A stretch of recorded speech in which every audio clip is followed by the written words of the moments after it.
자, 우리 옆에 있는 친구들 그리고 뒤에 있는 친구들, 뒤에 있는 선생님들하고 인사하고 시작합시다. 사랑하고 축복합니다. 사랑하고 축복합니다. 이건 뭐죠? 안녕한다, 안녕하다. 역시 짬에서 나오는 바이브가 있습니다. 자, 오늘 여러분들이랑 함께 나눌 하나님의 말씀의 제목은 돌아오자 씩씩하게 라는 제목으로 함께 나누도록 하겠습니다. 숨든 명 뜻 알고 있나요? 부가님 역시 알고 계시네요. 숨어서 듣는 명곡이라는 뜻이에요. 남들은 잘 모르는 나만의 명곡. 진짜 이 노래는 좋은데 남들은 잘 몰라. 이런 곡들이 있어요. 뭐 말하진 않아도 되는데 현우는 혹시 있나요? 남들은 잘 모르는 것 같아. 근데 내가 들었을 땐 개 좋아. 그런 노래 있어요? 또 개 좋아라는 표현을 쓰면 안 되겠죠? 너무 좋아. 그런 명곡들이 있잖아요. 가온이한테도 있나요? 가온이는 없어요. 가온이는 그냥 남들이 좋은 노래는 나도 좋고 뭐 그렇게 취향에 막 그렇게 크게 갈리지 않는 그런 노래들이 있습니다. 그래서 이 노래는 너무 좋아가지고 나만 들으면 되는데 영업하고 싶을 때가 있어요. 야, 이 노래 들어보라고. 특히 그 전도사님이 고등학교 때는 핸드폰으로 노래를 듣는 게 아니어가지고 아이리버 뭐 MP3라는 게 있었어요. 여러분 잘 모르죠? MP3라는 게 있어가지고 거기에는 노래를 많아봤자 진짜 많이 담으면 100곡 이렇게 담을 수 있으니까 부감이 왜 모른 척하세요? 정말 MP3 테이프 선물 부감님은 또 거기서 이제 MP3도 지나오셨잖아요. 또 MP3라고 이제 거기에 한 100곡 정도 담아오면 그 친구의 취향이 나타나요. 그래서 내 것만 듣다가 다른 친구의 MP3를 들으면 진짜 숨든 명들을 많이 찾을 수가 있습니다. 그래서 나뿐만 아니라 다른 친구한테 들려줬을 때 내가 나 혼자만 좋으면 되는데 민지한테 들려주고 민지가 좋아하면 내 기분이 어때요? 엄청 좋아요. 나 혼자 노래 듣는 것보다 막 엄청 좋아요. 내가 그 노래를 부른 가수도 아닌데 굉장히 기분 좋아질 때가 있습니다. 생각난 김에 한 곡을 영업하자면 우리 고등부를 섬기고 계시는 우리 용훈 선생님께서 미니 앨범을 내셨어요. 미니 앨범을 내셨는데 멜론에 이용훈이라고 치면 이용훈 그대로라고 치면 들을 수 있어요. 곡명이 그대로거든요. 좋은 노래니까 또 코로나 시대에 굉장히 가사가 되게 힘을 주는 내용이더라고요. 그래서 여러분 이용훈 그대로 멜론 스밍 총공 잊지 않고 해주셨으면 좋겠습니다. 우리 용훈쌤의 노래는 숨든 명이 되지 않도록 우리 한번 노력을 해봅시다. 어쨌든 저에게도 많은 숨든 명이 있는데 그런데 그 중에 한 곡이 더 이상 숨든 명이 아닌 게 되어버렸어요. 아닌 게 되어버렸다는 건 무슨 뜻이죠? 너무나 유명해졌다. 그런 노래들이 여러 곡 있는데 지금 굉장히 애착을 가지고 있는 노래 중에 하나가 숨든 명에서 누구나 듣는 명곡이 되어버렸어요. 이게 기분이 좋은데 안 좋아.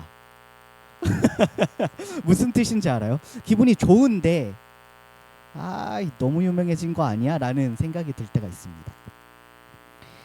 왜 유명해졌냐면 전혀 그 노래와 어울릴 것 같지 않은 CF의 그 노래가 나왔어요. 너무 뜬금없이 그 기업과 그 노래는 매치가 진짜 1도 안 되거든요. 근데 그 노래도 떠버리고 그 기업도 같이 떠버린 그런 케이스가 됐어요. 그 노래는 바로 막바지 알려드리도록 하겠습니다. 처음부터 알려주면 나중에 잘 거잖아요. 어쨌든 제가 그 노래를 가장 좋아하는 진짜 좋아하는 숨든 명일 정도로 제가 명곡이라고 할 정도로 좋아하는 이유는 그 가사가 위로의 메시지를 담고 있기 때문이에요. 굉장히 큰 위로의 메시지를 담고 있어요.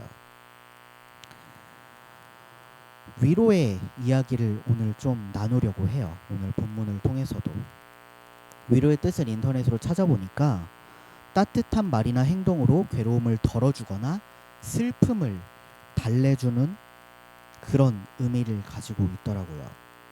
오늘 바울 사도는요, 고린도 교회 교인들에게 그리고 여러분들에게 이야기하고 있어요.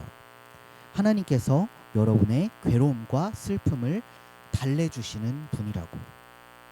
우리 3절 말씀을 같이 한번 다시 볼까요? 3절 말씀 띄워주실래요? 좋습니다. 시작. 찬송하리로다. 그는 우리 주 예수 그리스도의 하나님이시오 자비의 아버지시오 모든 위로의 하나님이시며. 여러분, 믿음 생활을 하면서 힘들 때가 많죠. 그리고 믿음 생활을 넘어서 여러분들이 진짜 생활하는데, 삶을 살아가는데 힘들 때가 많습니다. 저도 그렇죠. 저도 참 힘들 때가 많은데 여러분들의 삶이라고 다를까요? 여러분들의 삶도 마찬가지입니다. 슬픔, 아픔, 위로가 필요한 나이는요, 나이를 얼마나 더 먹었다고 비례하진 않는 것 같아요. 심지어 제가 이제 조카들이 많은데, 우리 큰 조카가 이제 중3에서 내년에 고등학교 1학년에 올라가는데, 그 조카가 유치원에 다닐 때도 위로가 필요할 때가 있어요. 유치원에서 혼났다던가 오다가 길에서 자빠졌다던가. 근데 그 오다가 자빠지거나 유치원에서 혼난 게 우리 입장에서는 큰일이에요, 작은 일이에요? 그렇게 큰일 아니에요. 가다 자빠질 수 있잖아요. 지금 당장 집에 가다가 계단에서 구를 수도 있잖아요. 구르는 건 조금 큰일이겠네요. 자빠질 수 있어요. 우리가 생각할 때는 굉장히 사소한 일이지만 걔한테는 1시간 동안 울 일이에요. 근데 그런 그 유치원생인 우리 조카한테, 야, 인생 살다 보면 자빠질 때도 있는 거야, 이렇게 위로해 줄 거예요? 야, 인생 살다 보면 너 수도 없이 자빠져, 나 삼촌은 코도 깨져보고 뭐 허리도 나가봤어, 이렇게 위로해 줄 거예요? 아니잖아요. 그 친구에게는 그냥 달래주면 되는 거예요. 아, 아팠어, 많이 아팠지. 그 친구에게는 그게 굉장히 위로가 필요한 일이니까. 여러분들이 시험을 한번 망쳤어요. 사실 전도사님의 입장에서 여러분들이 시험을 한번 망친 거는 그까짓 거예요. 진짜로 그까짓 거. 시험 한번 망쳐봤자. 근데 여러분들 입장에서는 어때요? 진짜로 위로가 필요한 일이죠. 그리고 가족 간의 관계들, 친구 간의 관계들, 다른 사람들이 봤을 때 나에게 이게 위로가 필요한 일인가 싶은 것도 여러분들에게 진짜로 위로가 필요한 일일 수도 있어요. 근데 그런 우리에게 하나님께서는 위로해 주시길 원한다는 거예요. 교회를 다니다 보면요. 그리고 제가 여러분들과 같이 고등부 사역을 한 3년 정도 이제 한 것 같은데, 이렇게 하다 보니까 제가 말씀을 많이 나눴을 거 아니에요. 1년에 52주니까 52주 동안 3년을 했다고 치면 거의 설교만 150번 여러분들이랑 나눈 거예요. 근데 그 설교들을 전사님이 뒤돌아봤을 때 여러분들에게 사실 위로의 말보다 권면의 말을 많이 했던 것 같아요. 여러분 괜찮아요 라고 하는 말보다 여러분 왜 그따위로 살아요? 라는 말을 좀 많이 했던 것 같아요. 여러분 그렇게 살면 하나님한테 뒤지게 혼나요. 이런 말을 많이 했던 것 같아요. 여러분이 그리스도인으로서 삶을 살아가면서 해야 될 것들, 그리고 예배 시간에 지켜야 될 것들, 삶에서 지켜야 될 것들에 대한 이야기를 많이 했습니다. 여러분이 잘하는 것보다 아쉬운 것, 그리고 채워야 될 것들에 대해 이야기를 많이 했어요. 오늘 고린도 교회에 편지를 쓴 바울 또한요, 마찬가지였어요. 바울이 수많은 교회들에게 편지를 썼지만 그 편지들의 내용이요, 야 괜찮아, 우쭈쭈, 너 잘했어, 우쭈쭈 라는 내용도 분명히 있지만 그거보다 훨씬 많은 내용은 뭐였냐면, 수많은 편지들을 통해 교회를 권면하고 혼냈어요. 혹은 자기를 변호하는 데 사용하기도 했어요. 왜냐하면 바울은 다른 12사도들보다 조금 달랐거든요. 왜냐하면 바울이 직접 예수님과 밥 먹은 적 있나요? 없어요. 직접 예수님과 잠잔 적 있나요? 없어요. 직접 예수님과 제자들과 이렇게 사역을 같이 다닌 적 있어요? 십자가에 예수님이 달리는 모습을 바라봤어요? 다 아니죠. 그러니까 초대교회 교인들은 바울에게서 의구심을 갖는 거예요. 저 사람이 진짜 사도인가? 라는 의구심을 가질 수밖에 없는 거예요. 왜냐하면 베드로, 여러분들 잘 알고 있는 절은 아닌 요한, 그리고 뭐 다른 많은 사도들, 그 사도들은 일단 설교를 시작하기 전에 뭐부터 풀어? 라떼는 말이야, 예수님하고 밥을 한 끼 먹는데 예수님께서 이런 말을 했다, 뭐 그런 것들. 라떼는 말이야, 예수님께서 밥을 먹을 게 없는데 아니 갑자기 예수님이 밥 나눠주라고 하더니 사람이 5,000명이 먹네? 야, 나는 그런 광경은 처음 봤어. 다른 사람들의 신뢰도가 막 올라가는데 바울은 뭐예요? 라떼는 말이야, 예수 믿던 사람들 다 잡아 쳐넣었어, 이런 얘기밖에 못하는 거예요 사실 바울은. 왜냐면 그 전에 그런 거 하던 사람이니까. 꼭 그것 때문은 아니지만 예수님과 함께 활동을 하지 못했다는 그 이유로 초대교회에서 바울은 열렬한 지지자 혹은 열렬한 안티팬들로 구성이 되어 있었을 거예요. 심지어 고린도 교회에는 무슨 일이 일어났었냐면, 고린도 전서를 쓴 이유가 뭐냐면, 오늘은 후서잖아요. 왜 썼냐면 고린도 교회를 바울이 가려고 하는데 일정이 안 맞았어. 일정이 약간 어그러질 수 있잖아요. 그렇죠? 제가 여러분들 이렇게 스쿨어택을 하려고 해도 시간이 안 맞아서 못 가는 경우들이 있잖아요. 근데 우리 친구들은 정말 넓은 아량으로 그런 걸 이해해 줄 때가 많은데, 그 당시에 고린도 교회 교인들은 아니 뭐야, 아니 사도라면서 약속이 생명 아니야? 약간 좀 마음이 상하는 친구들도 있었어. 그것 때문에 고린도 교회 교인들도 이 마음에 안 든 것도 있었는데, 또 어떤 일이 있었냐면 고린도 교회 안에 파가 갈렸어. 나는 예수님만 믿을 거야. 예수님파. 나는 바울이 좀 신뢰가 가는데 바울. 아니지, 예수님의 수제자 베드로를 믿어야지. 베드로. 아니지, 지금 당장에 우리 고린도 교회를 목회하는 아볼로를 믿어야지. 아볼로. 4개의 파로 나뉜 거야. 지금 딱 우리 선생님들과 저 포함해서 4명 나와 있네요, 선생님들이. 그러니까 우리 고등부로 따지면 요한파, 진영파, 다윗파, 성준파로 나뉜 거야, 교회가. 이게 교회입니까? 어쨌든 그런 파로 나뉜 와중에 바울이 하고 싶은 말이 얼마나 많았겠어요. 칭찬을 해주고 싶을까요? 위로를 해주고 싶을까요? 난 그냥 말로 그냥 찢었을 것 같아. 디스전 오지게 했을 것 같아. 그런데요, 물론 권면의 말도 하고 질책하는 말도 했지만 그 앞에 고린도 후서에 여러분 지금 몇 장을 읽고 있죠? 1장을 읽고 있잖아요. 그 모든 말들에 앞서 바울이 이야기하는 건 뭐냐면 바로 위로의 하나님에 대해서 이야기를 해요. 자신에 대한 변호도 중요하고요.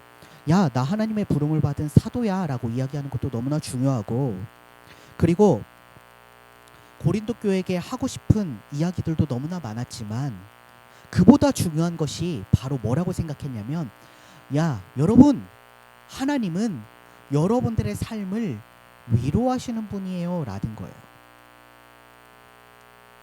그 당시 고린도 또한 로마의 지배를 받고 있는 도시 중 하나였죠. 고린도도 로마에 속한 도시 중 하나였을 거예요. 그런데 거기에 세워진 교회라고 하면 어떨 것 같아요? 그냥 미움받을 용기를 가지고 지은 거예요, 그 교회는. 왜냐하면 로마 당국에서도 황제 숭배를 안 하니까 미움받을 거고, 유대인들 입장에서는 예수가 맞나? 라는 입장에서 유대인들 입장에서도 뭐라고 할 거고, 여기에도 끼지 못하고 저기에도 끼지 못한 사람들이 모였던 곳이 그 당시에 초대교회였는데, 그리고 아까 얘기했죠, 고린도 교회 안에서 네 파가 갈렸다고 했잖아요. 4파가 갈리면서 정말 많은 잡음이 있었을 거예요. 그리고 그 안에서 성도들은 뭐라고 생각할 거예요? 우와, 우리 교회는 4파나 있으니까 아무 곳에나 골라가서 붙으면 되겠다라고 생각했을까요? 이거 완전 개판이네 라고 생각했을까요? 후자 아니겠어요? 아니, 나는 예수 믿고자 왔는데, 그리스도 믿고자 왔는데, 말씀을 들으려고 왔는데 맨날 허구한 날 너는 뭐가 잘못됐고 너는 뭐가 잘못됐고 이러고 있는 거예요.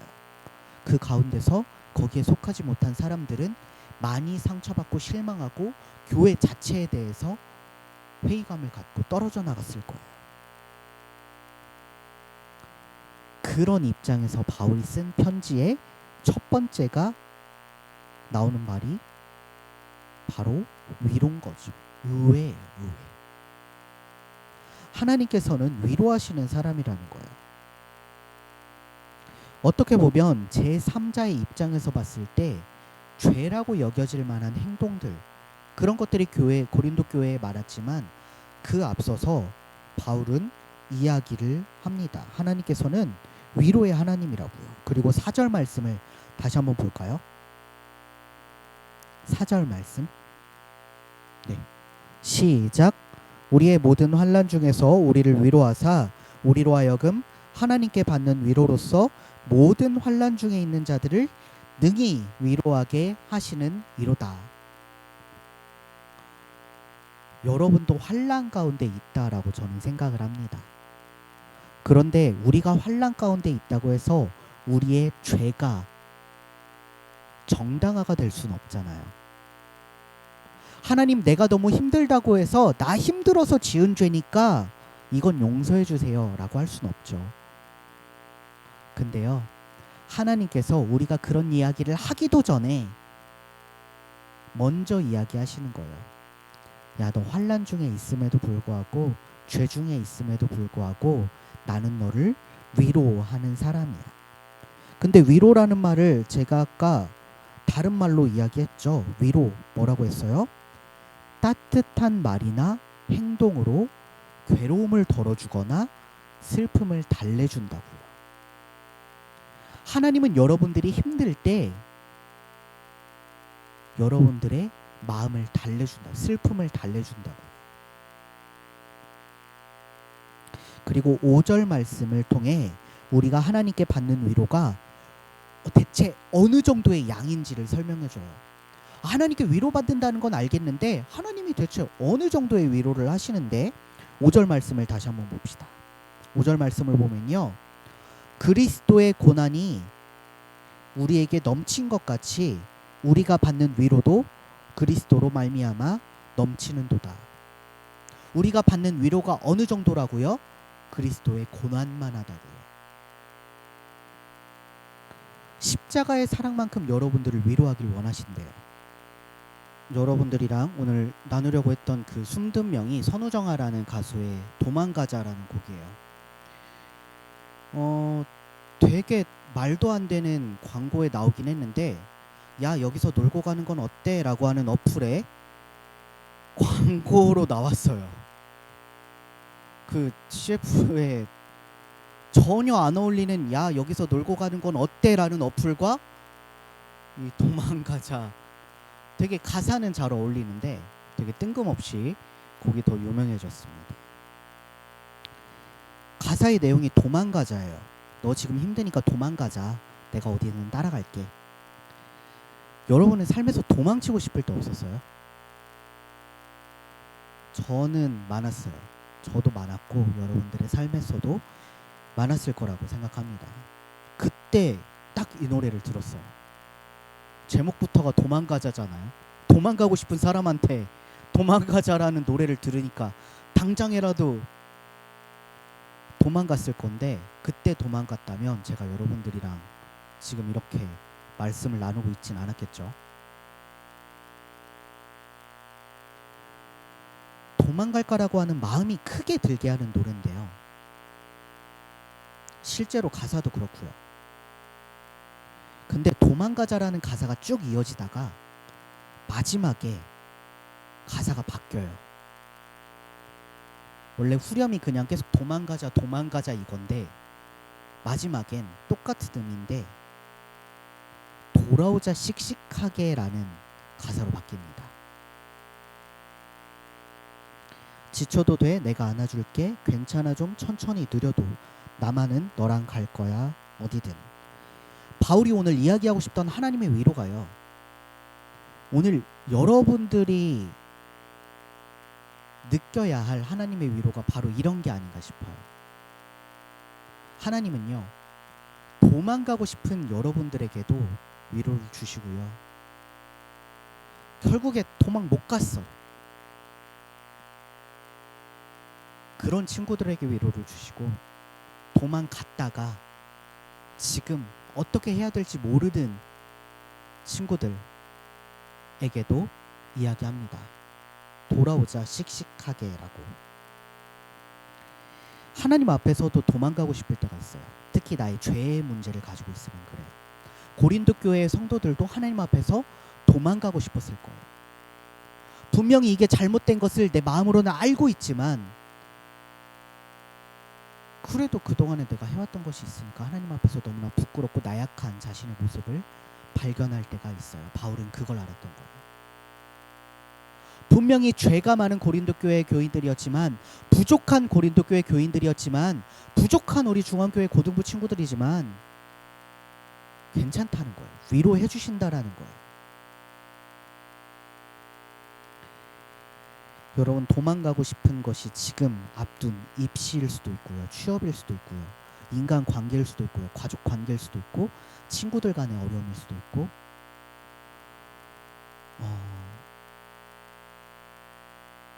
저도 그럴 때가 많았어요. 여러분들 나이 때도 도망가고 싶었을 때가 있었는데 지금도 도망가고 싶을 때가 많아요. 근데 바울은 이야기해요. 그런 환난 가운데서도 하나님께서는 위로의 하나님이시라고. 오늘 함께 노래를 들었죠.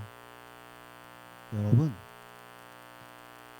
결국에는 씩씩하게 돌아오게 될 거예요. 그리고 돌아오게 되면 항상 같이 계셨던 하나님께서 여러분과 함께 있을 겁니다. 씩씩하게 돌아오지 않아도 돼요. 그냥 지쳐 힘들어서 죽을 것 같이 그렇게 힘들 때 돌아와도 상관없어요. 그런데 결국 돌아오기만 하면 하나님께서는 여러분들을 위로해 주시고, 혹은 하나님 앞에서 도망가고 싶을 때, 나의 지금 현실에서 도망가고 싶을 때라도 하나님께서는요, 도망간다고 해서 여러분들을 버리지 않아요. 같이 도망가 주세요. 그걸 잊지 않고 언제든 하나님께서 나를 위로하시고 나를 사랑하시는 걸 잊지 않는 우리 모든 고등부 친구들이 되기를 주님의 이름으로 소망합니다. 기도하겠습니다. 사랑의 하나님 아버지, 감사합니다. 우리 고등부 친구들 2년간 팬데믹이라는 그런 어려운 상황 가운데서도 잘 이겨내왔고, 힘든 가운데서도 잘 싸워왔습니다. 그런데 꼭 이 코로나가 아니더라도 우리 친구들 가운데, 우리 고등부 선생님들, 고등부 공동체 가운데 각자에게 도망치고 싶은 순간이 얼마나 많은지 모릅니다. 사역자인 저도 마찬가지입니다. 주님, 우리 있는 현실 앞에서 도망가고 싶은 우리 모든 친구들의 마음을 주님께서 위로하여 주시고, 주님께서 어루만져 주세요. 그래서 도망가고 싶다면 그 가운데서도 함께 해주시고, 도망가더라도 함께 해주시고, 돌아와서라도 주님께서 함께 해주신다는 것을 우리 친구들이 잊지 않고, 다른 모든 것들은 떠나갈 수 있지만 하나님의 사랑에서는 떠나갈 수 없다는 것을 정말 가슴속에 새기는 우리 모든 고등부 친구들이 될 수 있도록 주님 붙잡아 주세요. 오늘 예배 가운데도 함께 해주신 것을 믿습니다. 사랑이 많으신 예수님의 이름으로 기도드립니다. 아멘.